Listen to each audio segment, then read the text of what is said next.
Paano nga ba umorder sa Lazada gamit ang ating last pay later? Ganito lang po kadali. Sundan lang po ang aking video. Pumunta lang sa inyong Lazada app at i-open nyo po ito. Ito lang po ay para sa mga active yung Lazada app na last pay later. At dyan, pumunta kayo sa inyong cart. At dyan sa inyong cart, meron kayong nailagay na mga gustong orderin. I-click lamang po yung pinaka-picture. At dyan, pagdating po sa pinaka-baba, i-click po yung buy now.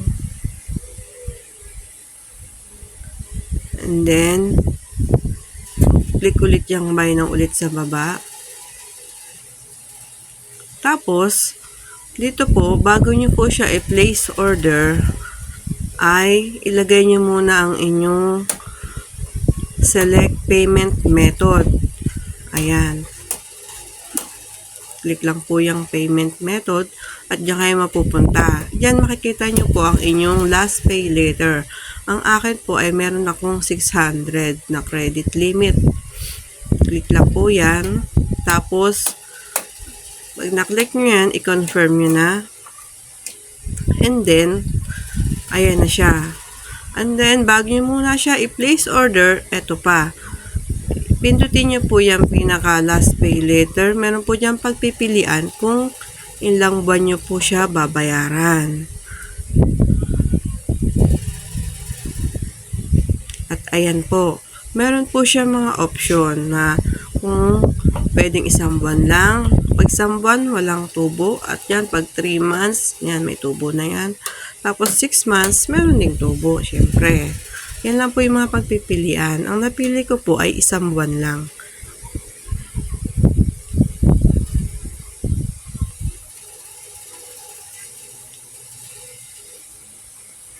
Tapos, saka nyo po siya i-confirm. Ayun. Pwede nyo na po siyang i-place order.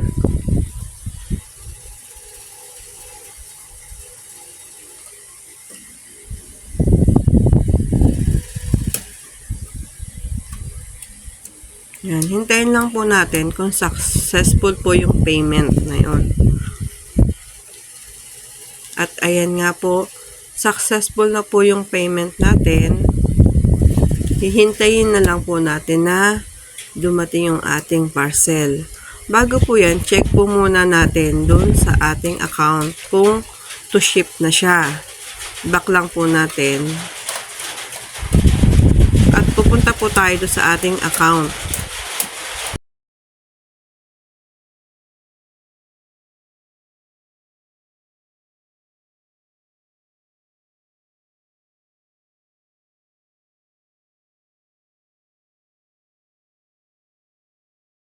At yan, click nyo lang po yung account nyo. Tapos, yung to ship, andyan sa pinakataas. At ayan na po, to ship siya ng August 31 to September 2. So, ibig sabihin, mabilis lang. Hintayin nyo na lang po ang inyong parcel na walang bayad na iaabot sa rider. Kasi, bayad na po siya ni Lazada. 1 month po yung pinili ko. Yan. 1 month ko rin po siya babayaran. Ganun lang po kadali, guys. Kaya, kung nagustuhan nyo po ang aking video, paki-like naman po and subscribe. Salamat po. Bye-bye.